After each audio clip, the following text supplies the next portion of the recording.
Ja, jaz se lepo zahvaljujem za to priložnost, da sem med vami.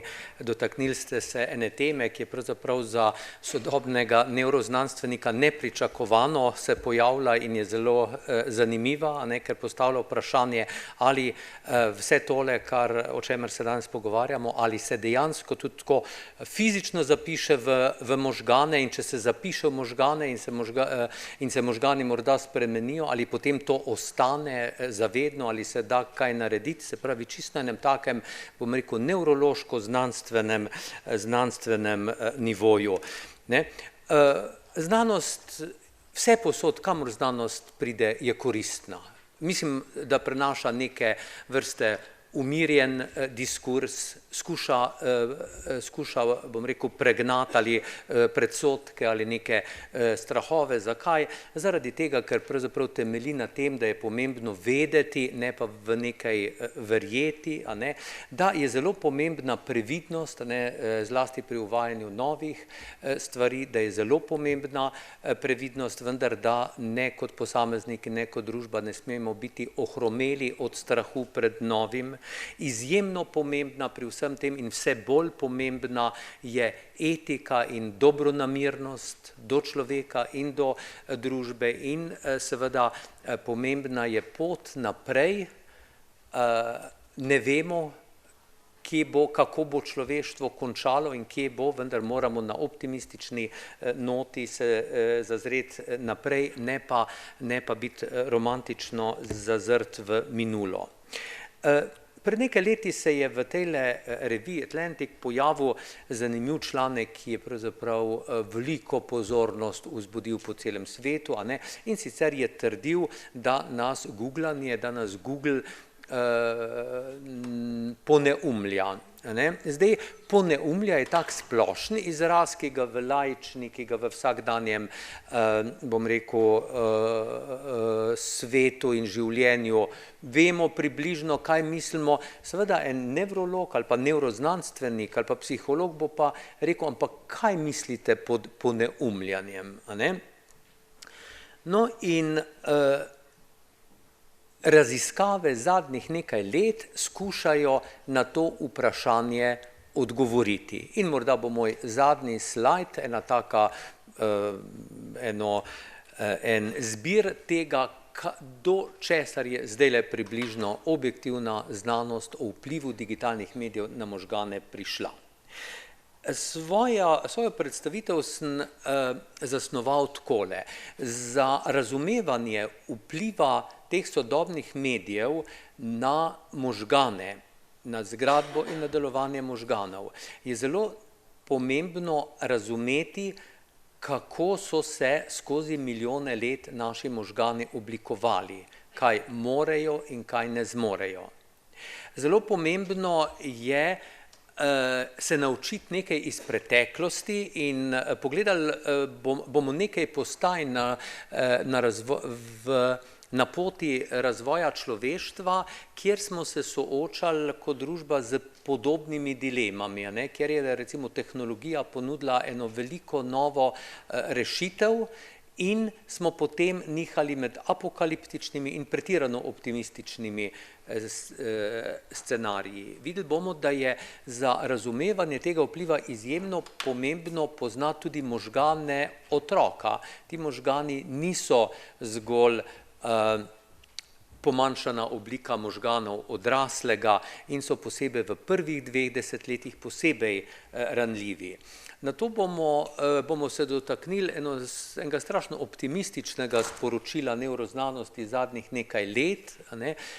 Ko sem jaz bil specializant, smo se učili, da so možgani edini organ, ki ima določeno fiksno število celic in če imaš veliko srečo v življenju, boš s točno takim številom celic potem umrl, ampak verjetneje jih boš pa nekaj prej izgubil, nikakor pa ne imel več ali pa nove. Danes vemo, da temu ni tako in to je ena taka zelo optimistična nota, ki jo daje sodobna znanost. No, potem se bomo pogledali, kaj pomeni, ko so možgani zazrti v zaslon, v različne zaslone, bodisi nekih pogovorov, bodisi pornografije, bodisi iPhona in podobno. Kaj to pomeni za možgane? In potem se bomo dotaknili znova na tem, kar jaz mislim, da sodobna nevroznanost ponuja, na eni optimistični noti možganov digitalnega jutri. Vidite, to so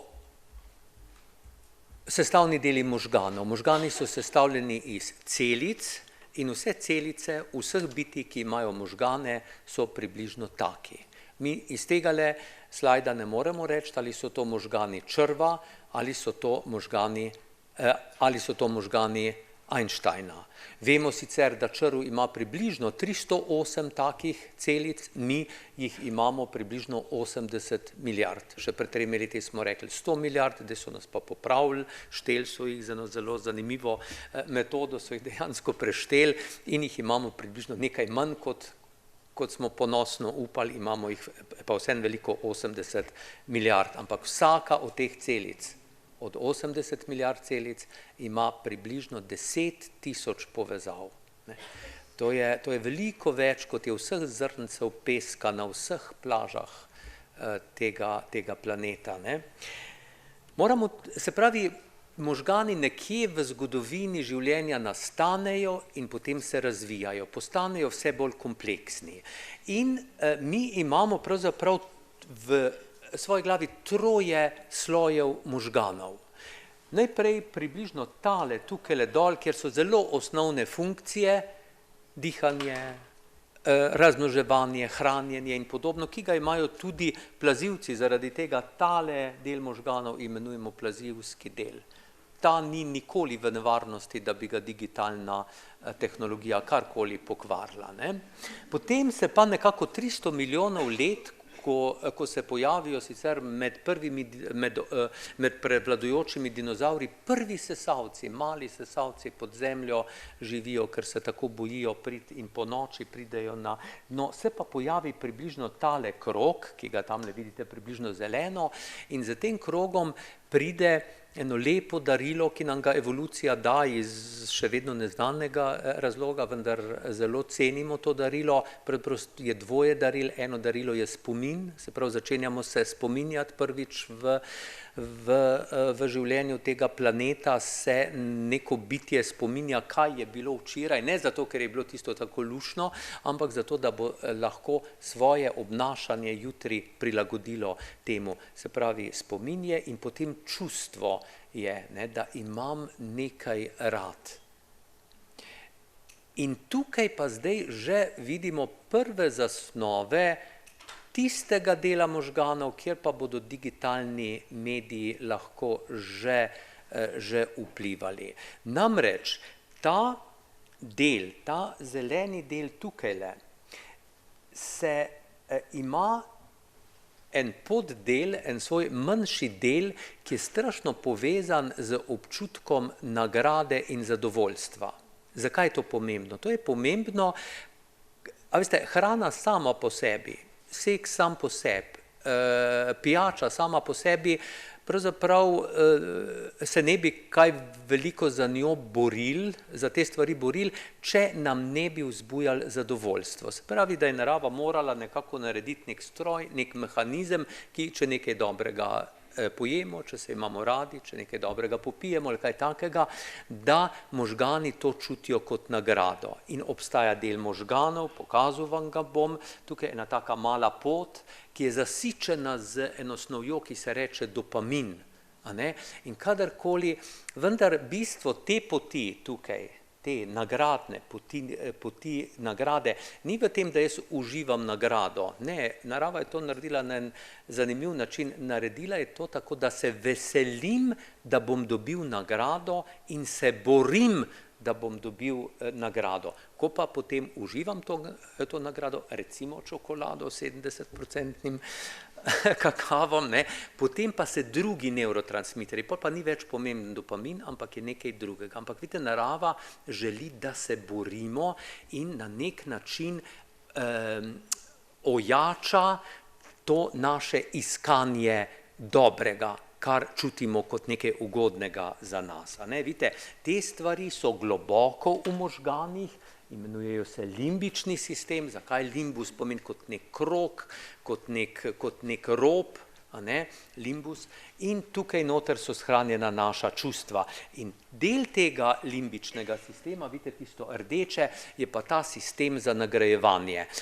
S tem, ko pa nam rastejo možgani še nad tem limbičnim sistemom, kar pa je predvsem pri primatih, predvsem pri opicah, predvsem pri nas, pa ta nagrada začne posegati tudi na možgansko skorjo, vidite takole gor, zlasti v tale sprednji del, imamo ga nad čelom, ki je pa pomemben pravzaprav za razmišljanje, za odločanje, za inhibiranje, se pravi s tem delom. Ta del si lahko, ta modri del si lahko mi predstavljamo kot neko inkvizicijo ali pa kot nekega stražarja, ki nekaj dovoli, nekaj pa ne dovoli. In v glavnem se bori proti impulzom teh globokih limbičnih sistemov. Pravi, čustva so dobra, vendar preveč čustev pa ni dobro. Spomin je dober, vendar zanimivo, preveč spomina tudi ni dobro. Veste, nekdo, ki prihaja iz nekega vojnega področja, recimo se zdravniki borimo proti njegovemu spominu. Seks je dober, vendar preveč seksa tudi ni dobrega. Gledati nek zaslon je dobro, vendar preveč tega pa tudi ni dobro. Se pravi, vidite, v evoluciji se spostavi strašen zanimiv in ploden dialog med prohibitornim delom našega čelnega dela možganov, pa med tem impulzivnim delom globokega dela možgana, zlasti tistega, ki nas tudi nagrajuje. Vidite, ta del, ki nas nagrajuje, tukaj sem ga izdvojil, izgleda, da ga je narava vložila noter predvsem zaradi tega, da bi poudarila, da tiste najpomembnejše stvari, od katerih je odvisno naše razmnoževanje, naše preživetje, seksualnost, hrana, pijača, da se nam za njih splača boriti in že proces borbe in iskanja tega nas bo nagradil preko dopamina. To je ta evolucijska logika tega, da si mi nekaj želimo, nekaj, kar naši možgani interpretirajo, da je za nas dobro in da nas bo nagradilo. No, vidite, potem se je pa zgodilo v tej naši evoluciji, recimo zadnjih nekaj tisoč let, da smo se včasih naenkrat soočali z nekim tehnološkim prebojem. Ta tehnološki preboj ni bil evolucijski, zato da bi se mi evolucijsko naučili čitati, bi mi potrebovali 100 000 in milijone let. Mi recimo smo se naučili pisati v 5000 letih. Pred približno 5000 letih je človek začel vrezovati prve neke znake, ki bodo kasneje postali črke. In smo bili pred nekim trenutkom, ko smo začeli neke svoje podatke ali misli ali kaj takega, kar razširjati. Razširjali smo jih preko gline, preko kamenčkov. In veliki ljudje so zelo svarili pred takimi kulturološkimi in civilizacijskimi preboji. Znano je, da je Platon, ki sicer vedno se sklicuje na Sokrata, pravi Sokrat je rekel to in to v bistvu so pa to seveda Platonove ideje, Platon in Sokrat sta bila zelo proti pisanju črk na kamen, rekla sta, to pomeni, da ti pravzaprav iz svoje glave daješ stvari na kamen, s tem boš osiromašil svoj spomin, s tem ne boš imel več v glavi in prihodnje generacije bodo vse bolj osiromašene. Kaj pa potem, ko se bodo ti kamni izgubili, recimo. Potem ena taka, no in kar hočem reči je, da sam proces čitanja takih znakov, črk, ali recimo tehle, nam fizično spremeni možgane. Mi dobimo, zanimivo, narava ne naredi ob čitanju, ne naredi nov del možganov, ki bo rekla, ta del bo pa za center za čitanje. Ne. Narava vzame en prastari del, ki je sicer bolj pomemben za to, da mi znamo oceniti, a so neke površine, a so neke linije ravne ali poševne in jih zelo spretno, približno zadnjih 10 000 let spremeni v del možganov, ki spozna takoj črke. Vam ni treba razumeti, da je to črka, ampak vaši možgani jo bodo takoj spoznali kot črko, ne kot neke torej črte. Vidite, se pravi, možgani se fizično spremenijo približno pred 5000 leti, takrat, ko mi začnemo osvajati črke. Potem pa nekje v 16. stoletju, ko začnejo ladje potovati po širnih morjih, pa začnejo risati zemljevide. In naši možgani, predvsem tale desni del zgoraj, parietalno, je naenkrat prisiljen, da si ustvari prostorsko podobo sveta. Se pravi, znova narava vzame en del možganov, ki je prej bil za nekaj drugega in reče, zdaj je pa strašno pomembno, da imamo mi spremenjene možgane in sicer tako, da znamo čitati, da imamo neko prostorsko predstavo, recimo planeta.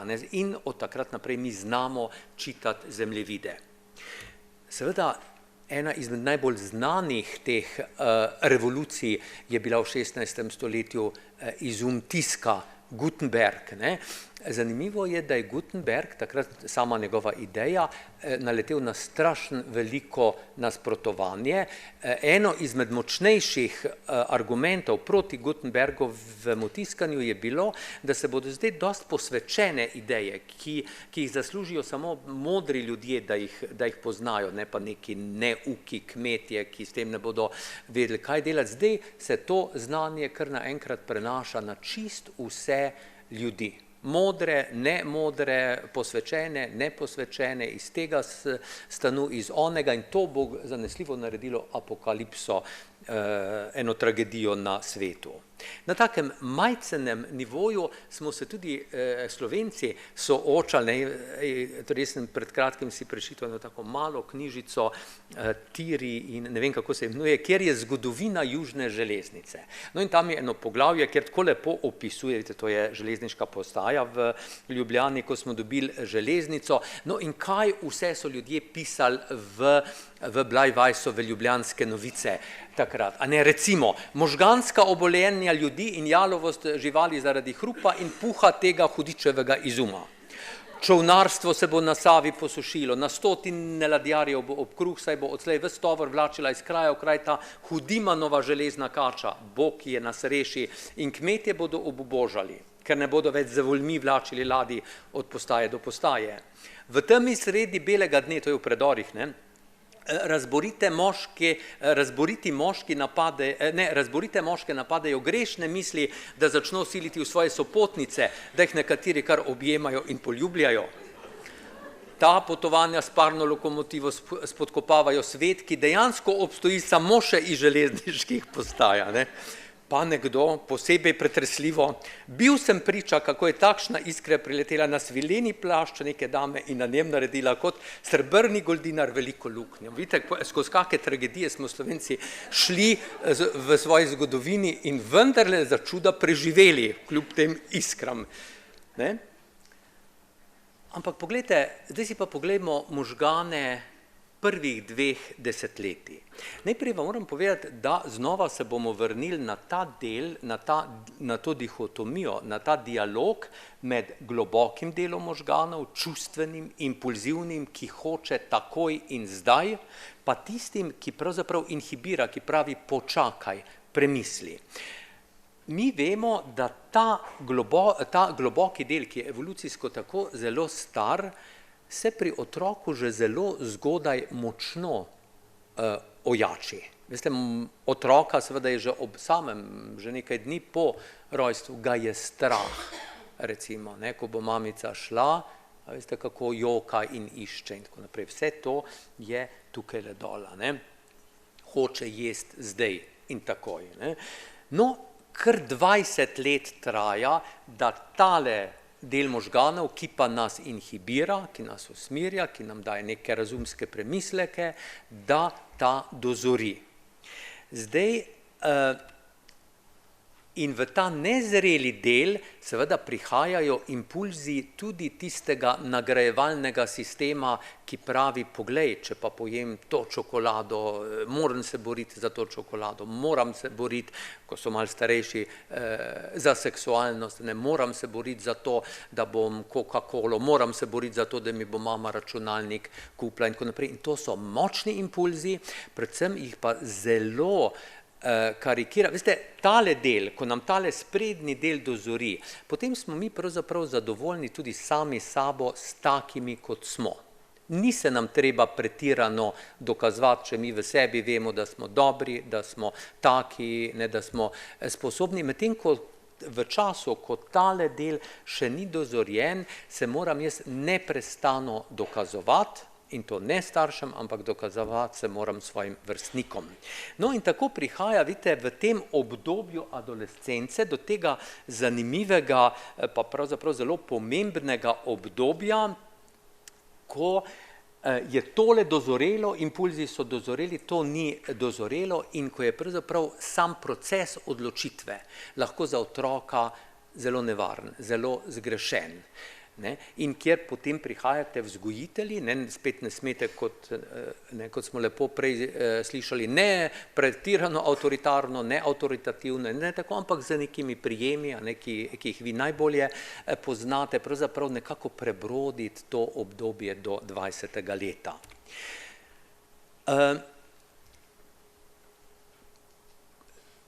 Ob tem pa moramo reči, da pravzaprav se pa ves čas otrokovi možgani gradijo, spreminjajo, ne?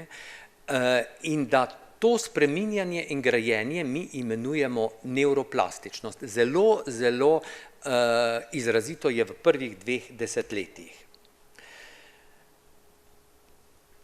Kaj je nevroplastičnost? Nevroplastičnost v bistvu, v katero, kot sem rekel, pred nekaj leti nismo verjeli, pomeni to, da če jaz nekaj poudarjeno delam ali pa ponavljano delam, da se bo pravzaprav tisti del možganov, ki je v povezavi z to akcijo ali pa recimo z to zaznavo ali pa recimo z temi odločitvami, da se bo okrepil in jaz bom lahko pravzaprav vzpostavil včasih ali začaran krog, a ne včasih pa pravzaprav ne začaran krog v negativnem pomenu, ampak pravzaprav bom zelo in izjemno okrepil določeno svojo sposobnost.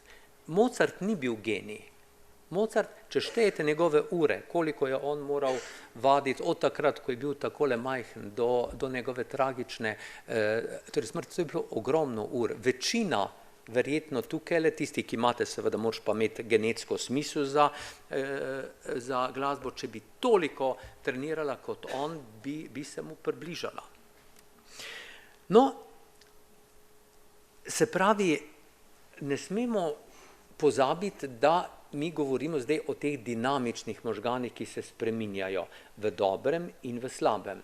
Če bomo v tem obdobju velike nevroplastičnosti, pa dihotomije, neskladja med globokimi pa med temi čelnimi povrhnjimi deli možganov otroku ponavljano omogočili neke stvari oziroma jih dovolili, zna to imeti kar precej, bom rekel, strukturne, jasne spremembe v njegovih možganih. Kasneje vam bom pokazal recimo eno sliko, kako se to lepo vidi na primeru internetne odvisnosti. Po drugi strani, veste, je pa to dobra novica, če pa bo nekdo recimo zasvojen, ali pa bo imel to in to, pa lahko mi pravzaprav ravno z uporabo te nevroplastičnosti njemu ogromno pomagamo in to danes znanost pravi hitreje, kot smo si prej predstavljali. Kako ti ekrani delujejo? Vidite, tukaj je ena popularna knjiga enega zelo pomembnega človeka, Špicerja, tudi v slovenščini se dobi, ki govori pravzaprav o tem, da postajamo dementni. Zelo podobno tistemu Googlevemu članku. Jaz moram reči, da jaz kot zdravnik, pa mnogi moji kolegi smo s tem zelo nesrečni. Mi vemo, kaj je to demenca, to je nekaj drugega, ne gre za nek progresivni upad nekih sposobnosti, z zelo tragičnim zaključkom, z nezmožnostjo pravzaprav povrniti se v prejšnje stanje in tako naprej. Tako da uporaba izraza, da bomo dementni, jaz mislim, da je pravzaprav ni pravilno in je tudi lahko ideološko zastraševanje. Ne bomo, tudi ljudje, ki veliko uporabljajo internet, Google, trenutno ni znakov, da gredo v proces demence. Spomin. Internet in sodobni digitalni mediji delujejo na spomin. Moramo pa vedeti, da imamo v možganih več vrst spominov. En spomin je tisti, ki sega nazaj nekaj minut pa do nekaj desetletij in je umeščen v prostor in v neko epizodo. Recimo spominjam se, kaj sem imel za kosilo ob lanskem novem letu, recimo, ne. Drug spomin je pa zelo kratkotrajen spomin, ki ga uporabljam za to, da manipuliram neke druge podatke. Ta spomin je umeščen v tem novem delu, ta manipulativni, hitri, recimo površinski. Ta spomin, kjer pa si jaz zapisujem, recimo katere sošolce sem imel v 4. G razredu gimnazije v Celju, katere se spomnim ali ne, so pa tukaj zelo globoko. Nedvomno je, da pravzaprav veliko ukvarjanja z internetom nam siromaši tale globok spomin. Res pa je tudi to, da nam pa bogati in da nam pomaga pri tem spominu. Se pravi, danes ne vemo več 45 telefonskih številk, zelo hitro pa znamo nekaj poiskati. Ni res, da bi mi bili osiromašeni, samo narava spomina se spreminja. Ali je to dobro, ali je to slabo, je zelo odvisno od situacije. Lahko je dobro, lahko je slabo.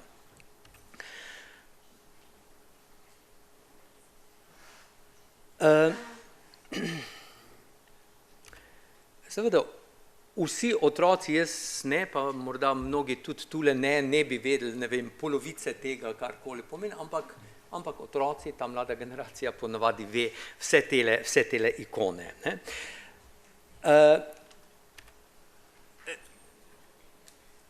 Pravzaprav je po svoje zanimiva in pretresljiva tudi hitrost, kako se ti mediji digitalni širijo. Glejte, če smo, penetracija pomeni v tem kontekstu pomeni to, da 50 milijonov ljudi osvoji in ima nek digitalni medij, ne. In za radio smo rabili 38 let, da je 50 milijonov ljudi imelo radio. Telefon 20 let, glejte, splet 4 leta, iPad 2 leti, Google plus 88 dni. Mi bomo čez leto, dve pravzaprav soočeni z digitalnimi api in torej mediji, ki bodo v toku enega tedna lahko dosegli 50 milijonov ljudi, ne. Vsak tak app, vsaka interakcija z digitalnimi mediji nam spremeni možgane. Ne slepimo si, da ni tako in to je dobro. To samo pomeni, da so naši možgani živ organizem, ki skuša reagirati. Zakaj?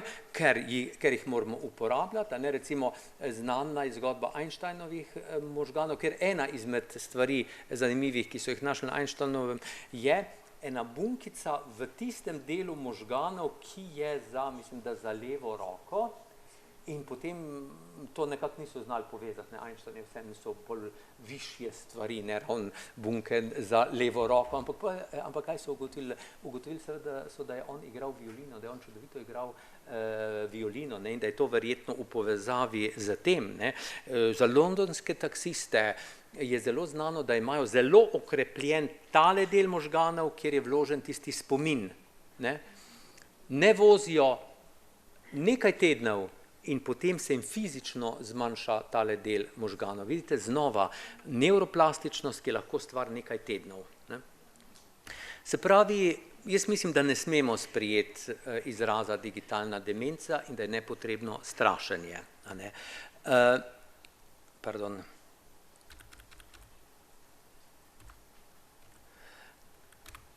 Razen vpliva na spomin, ne v smislu rušenja spomina, ampak v smislu restrukturiranja spominov, razen v smislu teh globalnih kognitivnih motenj, ki jih ne moti v smislu demence, se vedno postavlja vprašanje pozornosti. In pozornost pa je ena taka stvar, ki je spremenjena v možganih in sicer ni nam še zdaj točno na tej stopni jasno, kako in kaj. Vemo seveda, da veliko ur recimo interneta nam zmanjšuje to globalno zmožnost, ker mi ves čas brskamo in ljudje imajo, ti, ki veliko uporabljajo internet, veliko uporabljajo nekaj, kar se imenuje deljena pozornost. Se pravi, nekaj odgovarja, mimogrede si pogledam, ne vem kaj z mojo rezervacijo, potem se spomnim, da bi moral še na tisti e-mail, in v roku 10 minut recimo delam 5 stvari. Nekaj časa je v znanosti veljalo, da je to strašno pozitivno, če si sposoben multitaskinga, to je nekaj dobrega, to si imaš fajn možgane in tako naprej. Danes vemo, da temu ni tako. Človek ni sposoben delati paralelno recimo 4-5 stvari, kar gre v možganih, se dogaja hiter preklop od ene do druge, ki je lahko tako kratek, da pravzaprav ne uspe utrditve in ne uspe se konsolidirati v spomin. Se pravi, pozornost je prizadeta pri internetu v smislu hitrega taskinga. Internetna zasvojenost. Vidite, medicina je strašno previdna in prav je tako, pred pretirano hitrim nekim, to pa je patološko, to pa je tako. Imamo tragične primere iz zgodovine, ko je medicina nekaj razglasila za bolezensko ali pa za patološko ali pa za abnormno. Terminologi zlasti se z določeno žalostjo in sramom spominjamo recimo enega našega kolega Friedmana, pa nič hudega ni hotel, ampak nekako je takrat, on je recimo delal te, ne vem, če ste slišali, frontalne lobotomije, nekako se mu je zdelo, da če gre z nekim dletom skozi nos in prereže tale sprednji del možganov, da potem umiri ljudi, kar je res, ampak pa je bil problem to, da so babice recimo pripeljale kakšne svoje hiperaktivne otročke in jim je on je naredil 10 tisoč teh posegov v Ameriki, imel nek avto, s katerim se je vozil od vasic do vasic in s tistim dletom recimo delal to, ker se je smatralo, da recimo neka hiperaktivnost, da je tako zelo abnormna. Moramo biti previdni, bolj modri bomo, če bomo malo bolj konzervativni glede tega, kot pa da bomo pretirano. Tako da recimo ena knjiga DSM se imenuje Diagnostic, skratka to je neka sveta biblija zdravnikov, zlasti tistih, ki se z možgani ukvarjajo, kaj so diagnoze, kaj gre v patološko, pa kaj ne. To internetno zasvojenost prvič omenja, do zdaj je ni omenjalo, vendar še kot kategorijo, ki potrebuje raziskave.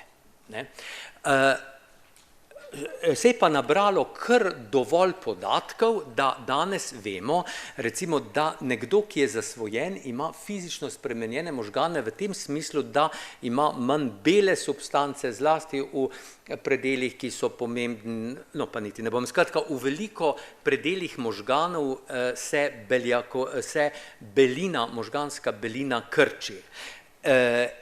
Druge slike, s katerimi slikamo metabolizem, pa kažejo, da je pravzaprav metabolizem možganov, pa delovanje možganov pri tej internetni odvisnosti strašno podobno katerikoli odvisnosti. Se pravi, prizadeta je tale prastara evolucijska pot z recimo internetom ali pornografijo ali ne vem, iPhoneom, ki ga moram imeti v žepu, sicer sem ves nervozen, smo mi svoje možgane obvestili, da je to tako pomembno za naše preživetje, da pravzaprav moramo iskati to vsake toliko minut, ur ali kaj takega. Se pravi, naši možgani so na nek način ogoljufani glede resničnosti te informacije in to mi lahko prav na slikah vidimo.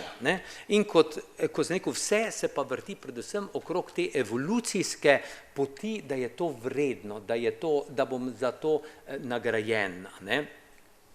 predvsem 4 področja take možne odvisnosti se nam kažejo: internetna pornografija, predvsem starejši in starejši adolescenti, seveda te klepetalnice, ali kako se jim, a se reče klepetalnica? Ja, tako, to, potem online igre in seveda ta gambling, internetne igre na srečo, in s tem se zdaj medicina precej ukvarja. Seveda, eno je fenomenološko poročilo o tem, imel sem 14-letnega bolnika, ki je, 38 ur bil na internetu in potem smo ga spili. Drugo je pa res to opredeliti kot bolezen s temi in temi značilnostmi, neke kriterije, ali je zdravljenje ali ne. Vidite, približno kako v možganih gre ta zasvojenost. Nekaj vidim. Recimo vidim pornografijo ali pa vidim, nek naslov ali pa vidim ime na svojem iPhonu. To gre v to številko 1, kjer je center za vid, no in potem iz tega centra za vid gre v te globoke možgane, kjer mi pride do vzburjenja. Zakaj do vzburjenja? Ker moji možgani interpretirajo, da ob tem imenu, recimo, Jaka Kopitar ali pa kaj takega, ali pa ob tej in tej sliki, je to nekaj, kar absolutno moram odreagirati, ker je v nevarnosti sicer moje preživetje. Potem gre to potem pa to vzbudi številka 3, vidite, je pa tista pot, masovno se izloči dopamin in jaz sem zdaj prisiljen in moram iskati, da to zadovoljim. Na to imamo številko 4, ki je posebej nevarna, ki pa je višje v možganih in ki pravzaprav reče, ja, to je kar normalno in vi potrebujete vse več in več dopamina, da dobite to vzburjenje. In 5. je zelo pomembna, to je pa ta socialni del možganov, ki pri otroku recimo je še neaktiven, pri kakem odraslem, ki ima pa tukaj demenco ali pa kaj takega, je pa tudi torej neaktiven, se pravi, ni kontrole in ni inhibicije. Tole bomo spustili. No, pa da končam.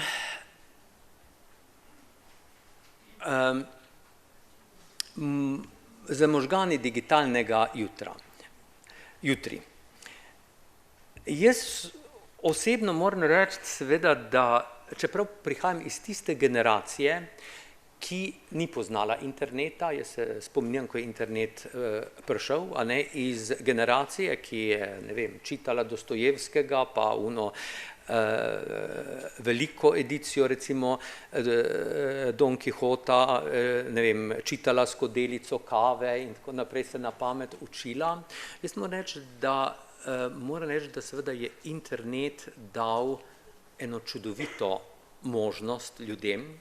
Jaz recimo, če to gledam z svojega profesionalnega stališča, veste, dostikrat pride v ambulanto kakšen bolnik, ki ima eno bolezen, ki jaz sicer zelo dobro poznam, o kateri sem se učil, ampak on ima absolutno najboljše in updatane podatke, recimo kako v laboratoriju v Santa Barbara, Santa Monica, Harvard, uporabljajo substanco, za katero še nikoli nisem čul, 6-oksi-dihidrotetrabenazin, ki pomaga pri tem in tem in je to ta študija pokazala. Seveda, razlika med menoj in njim je, jaz sem njemu zelo hvaležen za to informacijo in potem tudi grem na internet in jo pogledam.